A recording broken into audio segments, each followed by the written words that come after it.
আসসালামু আলাইকুম এভরিওয়ান। আজকে আমরা দেখব আমাদের ফ্রেমএক্স থেকে আমরা কিভাবে রেডএক্স কুরিয়ার সার্ভিস ইন্টিগ্রেশন করতে পারি।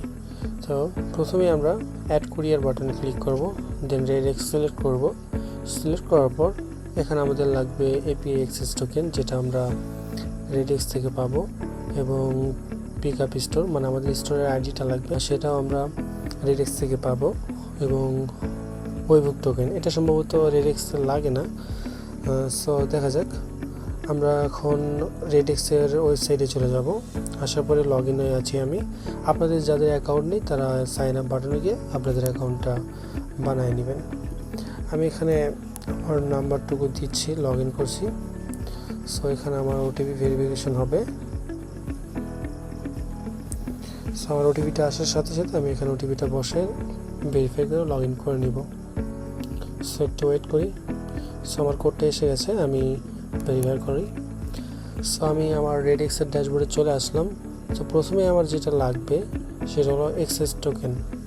সো সেটা নেওয়ার জন্য আমাকে নিচে যদি আমরা দেখি ডেভেলপারস এপিআই, এখানে আমরা যাব। সো এখানে আসার পরে এখানে দেখবেন দুইটা টোকেন রয়েছে, এটা একটা। প্রথমটা হলো স্যান্ডবক্স, দ্বিতীয়টা হলো প্রোডাকশন। তো স্যান্ডবক্সটা হলো ডেভেলপারদের জন্য। তো আপনারা যেহেতু প্রোডাকশনে কাজ করবেন, আপনারা অবশ্যই প্রোডাকশনের টোকেনটা কপি করবেন। তো প্রোডাকশনের টোকেনটা কপি করার পরে আমাদের ফ্রেমএক্স টেক ড্যাশবোর্ডে যাবেন, দেন এখানে পেস্ট করে দিবেন। দেন আবার রেডএক্সে আসবেন। আসার পরে আমাদের এখন লাগবে স্টোর আইডি। স্টোর আইডিটা নেওয়ার জন্য আমরা মাই শপে যাব। এখানে আসার পরে আপনারা দেখবেন আইডি 10-32-74-1। তো এইটা আমার স্টোরেরই, আপনাদের জন্য আপনাদেরটা ভিন্ন হতে পারে। তো এটা আমি বসাচ্ছি 10-34,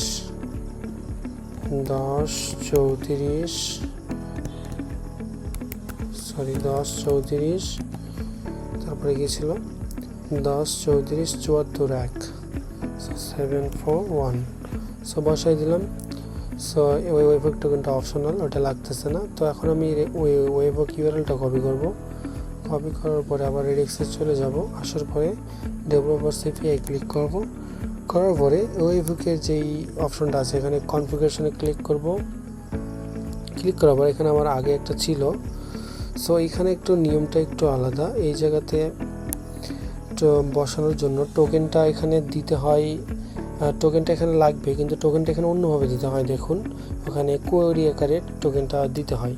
সো আমি দেখুন সুন্দর করে খেয়াল করুন। সো এটা আমার অলরেডি ছিল।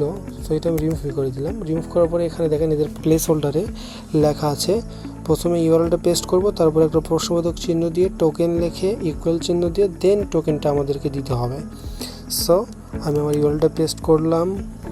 পেস্ট করার পরে এখানে আমাদের ইউআরএল থেকে ডাইরেক্ট ওটা দিয়েই দিছে। এখানে শুধু জাস্ট আমার টোকেনটা আমি এখানে বানিয়ে নেব, একটা র্যান্ডম টোকেন বানিয়ে নিলাম। এখন আমার এই টোকেনটুকু কপি করব। কপি করে আগে আমি এই জায়গায় সেভ করে নিই, সেভ।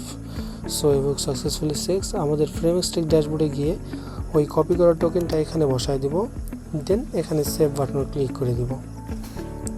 সো রেডএক্স আমাদের সম্পূর্ণভাবে সেট আপ হয়ে গেল আমাদের নিজেদের ড্যাশবোর্ডে।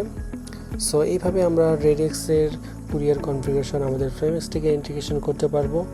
সো আজকের ভিডিও এই পর্যন্তই, দেখা হবে নেক্সট অন্য একটা কুরিয়ার সার্ভিস ইন্টিগ্রেশনে। আল্লাহ হাফেজ।